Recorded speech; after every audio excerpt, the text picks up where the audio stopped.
오늘은 두 가지 근심이라는 제목을 가지고 고린도후서 7장 말씀을 본문으로 함께 은혜를 나누고자 합니다. 자, 우리들은 보통 근심이라는 이제 이 단어를 들으면 부정적인 이미지가 강하게 다가오지 않습니까? 걱정하지 마라, 근심하지 마라. 왜 근심하냐? 믿음 없는 자들이요. 그래서 이제 근심하면 이제 믿음 없는 자들이, 한심한 사람들이, 신앙의 소자들이 그냥 늘 달고 다니는 것이 근심이다라고 생각하지요. 이처럼 근심은 마음을 막 짓누르고 밤에 잠을 못 자게 하고 또 우리의 삶을 매우 어둡게 우울하게 만드는 감정처럼, 그래서 근심하면 떨쳐버려야 하는 것처럼 우리들이 생각하는 것이 사실입니다. 자, 그런데 오늘 본문에 보면 사도 바울이 놀라운 이야기를 하고 있는 것이 이제 볼 수 있는데, 이제 근심에는 두 가지 종류가 있다는 거예요. 두 가지. 야, 근심하면 우리가 그냥 일관되게 아주 부정적이고 떨쳐버려야만 하는, 피해야만 하는 것이라고 생각하는데, 사도 바울은 지금 그렇게 이야기하지 않고 두 가지 종류가 있는데, 첫 번째 근심은 사람을 뭐예요? 죽음으로, 사망으로 몰고 가는 근심이 있다. 그런데 또 다른 근심, 다른 한 가지의 근심이 있는데, 그것은 뭐예요? 사람을 살리는, 구원에 이르게 하는 근심도 있다라고 말씀하고 있다는 것입니다. 그래서 이제 우리 성도님들은 이렇게 수준이 높잖아요. 우리 미사 목민교회 오늘 특별히 수요 예배를 드리시는 우리 성도님들은 수준이 굉장히 높으신 분인데, 그러니까 이제 수준이 좀 낮으신 분들은 근심하면 한 가지 종류만 있는가 보다, 이제 그렇게 생각할 수 있는데, 우리 성도님들은 아니야. 근심에는 이 세상적인 근심이 있는 반면에 구원에 이르게 하는 거룩한 하나님 마음에 합한 또 그런 근심도 있어라고 또 이렇게 얘기해서 다른 사람들로 하여금 와, 많이 하시네 라고 칭찬받기 바랍니다. 예. 자, 그러면 먼저 우리가 살펴봐야 될 것이, 이제 근심에 이제 후회 없는 근심이 있다, 하나님의 뜻대로 하는 근심이 있다, 이제 그렇게 말씀하고 있는데, 이제 본문 8절에서 사도 바울은 이렇게 이야기하죠. 그러므로 내가 편지로 너희를 근심하게 한 것을 후회하였으나, 이렇게 시작하는 것을 볼 수가 있어요. 이제 이 말씀을 보니까 우리가 뭐를 이제 미루어 짐작할 수 있냐? 바울이 이전에 고린도 교회를 향해서 매우 아주 엄중한 편지를 썼다라고 하는 것을 알 수가 있죠. 이제 신학자들이, 이제 우리가 고린도 전서, 후서를 이렇게 쭉 살펴보면 고린도 전서, 후서 사이에 또 하나의 서신이 있었을 것 같다라고, 근데 이제 굉장히 강력한 사실은 근거를 가지고 있는 추측입니다. 왜냐하면 본문에 이제 그런 것들이 이제 나와 있는데, 근데 이제 우리가 고린도 전서만을 놓고 봤을 때에도 굉장히 고린도 교회 교인들을 질책하는, 여러 가지 이제 문제점들을 지적하는 이제 편지의 내용을 볼 수가 있는데, 이 고린도 전서와 후서 사이에 있는, 지금 이제 우리가 분실된 것으로, 그것도 하나님의 뜻이겠죠. 근데 어찌됐든, 자, 요 사이에 서신이 있었을 것으로 이제 강력하게 추측이 되는데, 그 서신에 아주 고린도 교회 교인들을 신랄하게 비판한 것이 아니냐라는 것을 추측해 볼 수가 있습니다. 그래서 사도 바울이 고린도 교회를 향해서 아주 엄중한, 그러니까 이제 너희들 이렇게 하면 안 돼! 회개하라! 이제 이런 뉘앙스의 편지를 보냈다고 하는 것이 분명합니다. 이게 이제 특별히 우리가 고린도전서만 놓고 봤을 때에도 이 교회의 분열, 그리고 음행, 그리고 여러 가지 교만한 행태들, 뭐 이런 것들을 날카롭게 지적하는 것을 우리가 볼 수 있지 않습니까? 자, 이제 고린도 교회는 바울이 개척한 이제 교회였지만, 그럼에도 불구하고 시간이 지나면서 여러 가지 이제 문제점들을 노출하고 있었고, 이게 이제 사도 바울의 서신을 또 하나님의 말씀을 통한 권면에도 불구하고 회개의 촉구에도 불구하고 그게 이제 잘 시정되지 않았던 것이 사실인 것 같아요. 그래서 이제 사도 바울이 이제 편지를 아주 강력한 이제 경고의 편지들, 회개를 촉구하는 그러한 편지들을 보냈다고 하는 것이죠. 그런데 목회자의 마음이 그래요. 목회자의 마음이 이 교인들 사는 거 보면 정말 큰일 났어 이거. 이대로 그냥 내버려뒀다가는 진짜 멸망의 길로 막 갈 것 같아. 그래가지고 이제 교인들을 신방하면서 집사님, 권사님, 장로님 그렇게 사시면 안 됩니다. 이제 회개하십시오. 라고 이제 얘기를 했단 말이죠. 자, 얘기를 이제 해놓고서 대체적으로 목사님들은 막 기도하면서 권사님, 집사님, 뭐 장로님 이렇게 살면 안 됩니다. 이게 막 이제 그런 생각이 이제 하나님의 말씀 중에 이제 막 떠올라가지고 실제로 이렇게 이제 회개를 촉구하고 뭐 이제 권면을 했다가도 이제 설교 시간에 이제 그런 회개의 설교 촉구하는 설교를 했다가도 항상 이렇게 약간 이제 후회도 해요. 내가 너무 심하게 얘기한 거 아닌가? 우리 권사님이, 우리 장로님이, 집사님이 이것도 이 얘기를 잘 소화하지 못하고 실족하는 거 아니야? 막 이제 막 여러 가지 막 생각이 든다라는 것이죠. 근데 사도 바울도 그런 마음이 들었던 것 같아요. 그래서 이제 우리가 고린도 후서를 보면요, 눈물의 서신이에요. 눈물의 서신. 사도 바울이 고린도 후서를 보면서 이제 우리가 이제 사도 바울의 13개의 서신을 이야기하잖아요. 개인적인 소회가 많이 나와 있는 그러한 서신들, 뭐 빌립보서도 그렇고, 그런데 이 고린도 후서만큼 개인적인 감정이 이 서신 속에 잘 녹아져 있는 그런 서신이 흔하지 않아요.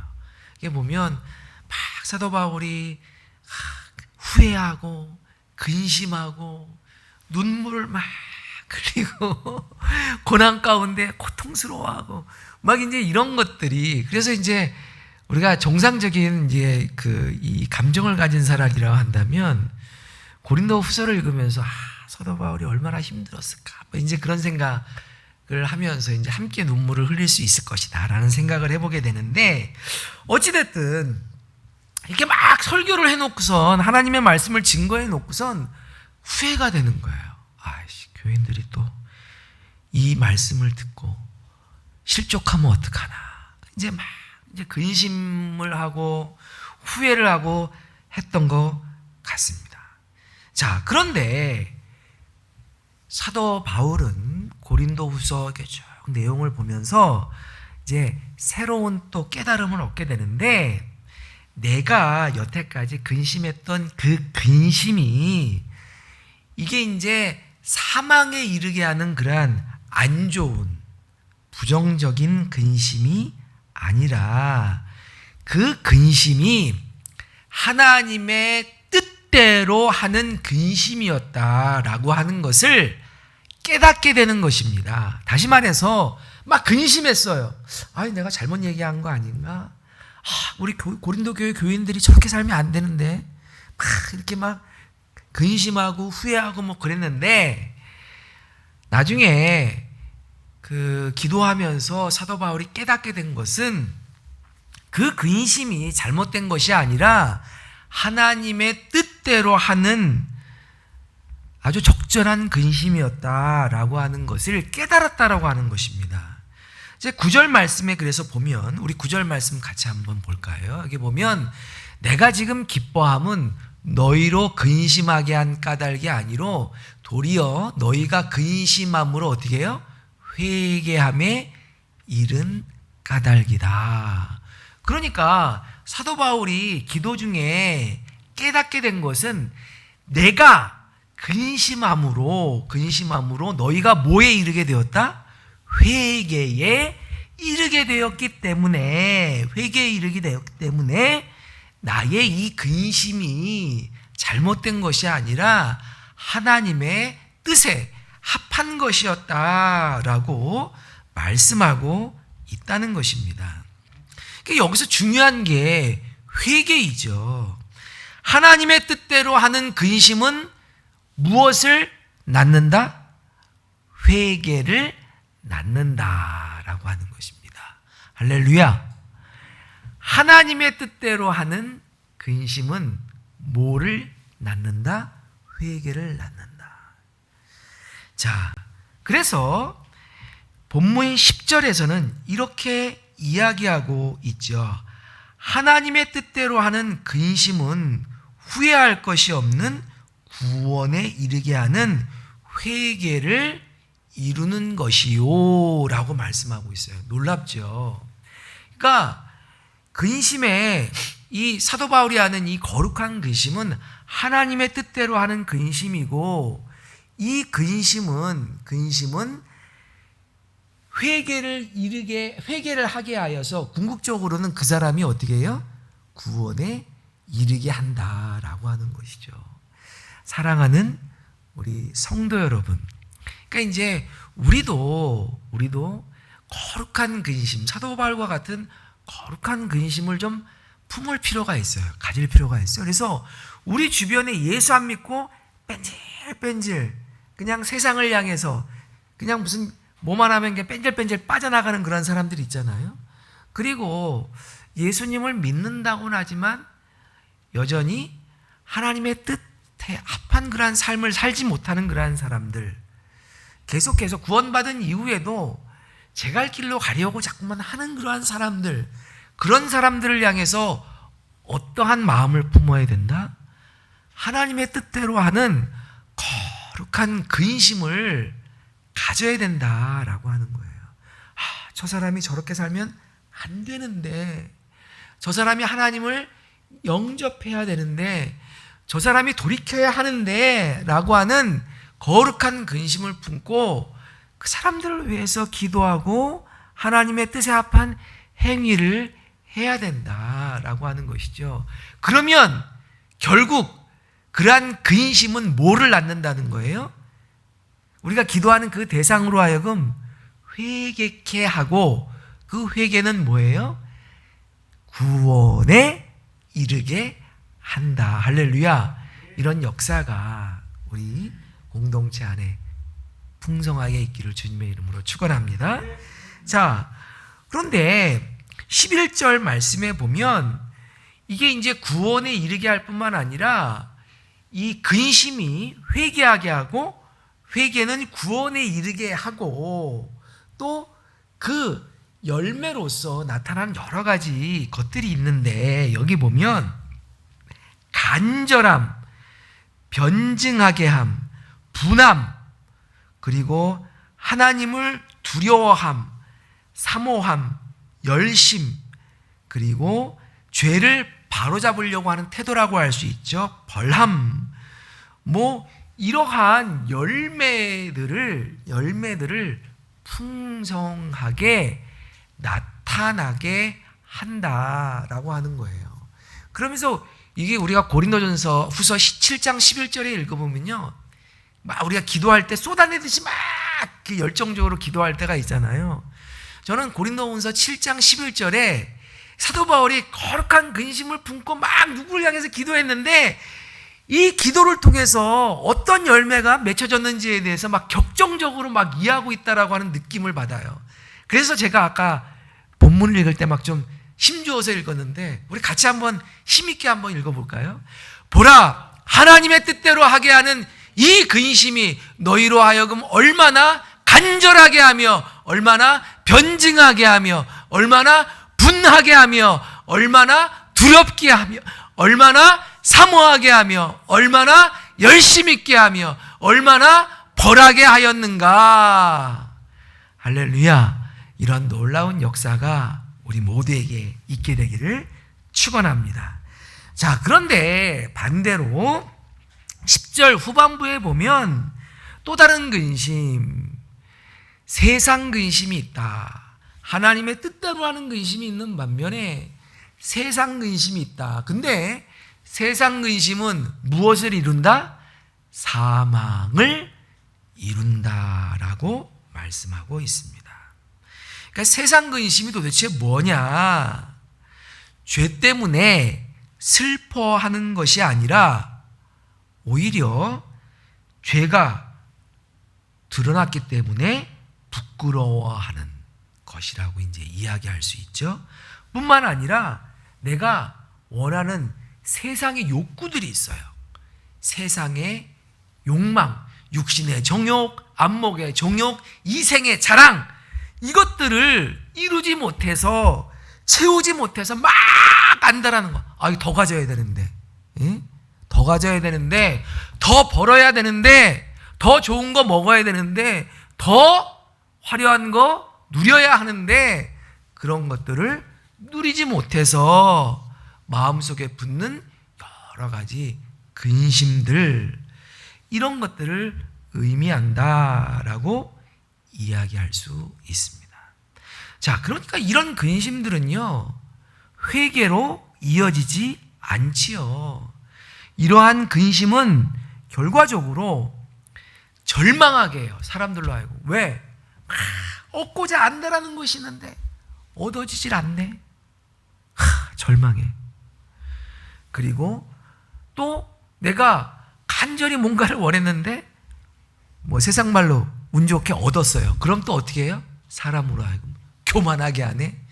절망에 빠지게 했다가 교만하게 했다가 또 다른 사람을 원망하게 했다가 또 스스로 자책하게 했다가 온갖 부정적인 열매들을 맺게 하는 것이 뭐라는 거예요? 세상, 근심, 사망에 이르게 하는 근심이다라고 하는 것입니다. 이게 보면 막 뭐를 그냥 세상에 잘못된 것을 얻기 위해서 안달해요. 근데 또 그것을 얻었어요. 근데 그거 얻었다고 해서 우리가 하나님의 뜻대로 사나요? 보통 보면 이게 이생의 자랑이나 육신의 정욕, 안목의 정욕을 우리가 채운다 했을 때에는 이렇게 보면 결과가 항상 이게 범죄의 길로 나가게 되어 있고, 또 우리가 또 범죄하게 되면 나중에 또 그것으로 인해서 자책하게 되고 괴로워하게 되는 그러한 모습을 볼 수가 있다라고 하는 것입니다. 자, 사도 바울은 우리에게 분명히 말씀하고 있습니다. 근심에는 두 가지가 있다. 세상 근심은 사망에 이르게 하는 것이고, 거룩한 하나님의 뜻에 합당한, 하나님의 뜻에 맞는 근심은 구원을 회개케 함으로 구원에 이르게 하고 있다라고 말씀하고 있습니다. 자, 우리 12절 말씀 같이 한번 읽어볼까요? 12절 말씀 시작. 그런즉 내가 너희에게 쓴 것은 행한 자를 위한 것도 아니요 불의를 당한 자를 위한 것도 아니요 오직 우리를 위한 너희의 간절함이 하나님 앞에서 너희에게 나타내게 하려 하심이라. 자, 12절에서 바울은 자신의 목적을 밝히고 있는 것을 볼 수가 있어요. 너희가 우리에게 대하여 얼마나 간절한지 하나님 앞에서 너희로 알게 하려 함이니라. 그러니까 바울이 막 근심을 해요. 막 근심을 하는데, 근심하고 또 막 회개의 메시지를 전하고 이것으로 인해서 근심하고 하는데 이 목적이 정죄가 아니었다라는 거예요. 상처를 주려고 했던 것이 아니라고 이야기합니다. 그들을 주저앉게 하기 위해서, 절망 가운데 이르게 하기 위해서 그렇게 했던 것이 아니라 그들의 신앙의 진실함을 드러내고자 했던 것이 목적이었다라고 분명히 말씀하고 있습니다. 때때로 하나님은 우리를 근심하게 하시죠. 말씀으로, 사건으로, 사람들을 통해서 우리를 흔드시는 경우가 있습니다. 그것은 왜 그런가? 우리를 망가뜨리기 위해서, 우리를 좌절하기 위해서 그렇게 하는 것이 아니라 우리를 살리기 위해서, 회개케 하기 위해서, 그래서 온전한 구원에 이르게 하기 위해서 그러하게 하시는 줄로 믿습니다. 그래서 하나님의 뜻대로 하는 근심은 영혼의 수술과 같다라고 하는 것을 우리가 기억해야 하는 것입니다. 우리는 오늘 하루를 살아가면서 어떠한 근심으로 우리의 마음을, 우리의 생각을 채우셨습니까? 이 세상의 자랑, 욕심과 안목의 정욕, 이것을 채우기 위해서 안다라는 그 멸망에 이르게 하는 근심으로 우리의 생각을 더 많이 채우셨습니까? 아니면 우리 주변에 주님을 알지 못하는 사람들, 불쌍히 여기는 마음으로 그들을 위한 거룩한 근심을 품으셨습니까? 우리의 근심을 잘 되돌아보며 사망에 이르는 세상 근심이 아니라 구원에 이르게 하는 생명의 근심, 하나님의 뜻대로 하는 근심 많이 하시기를 주님의 이름으로 축원합니다. 기도하겠습니다.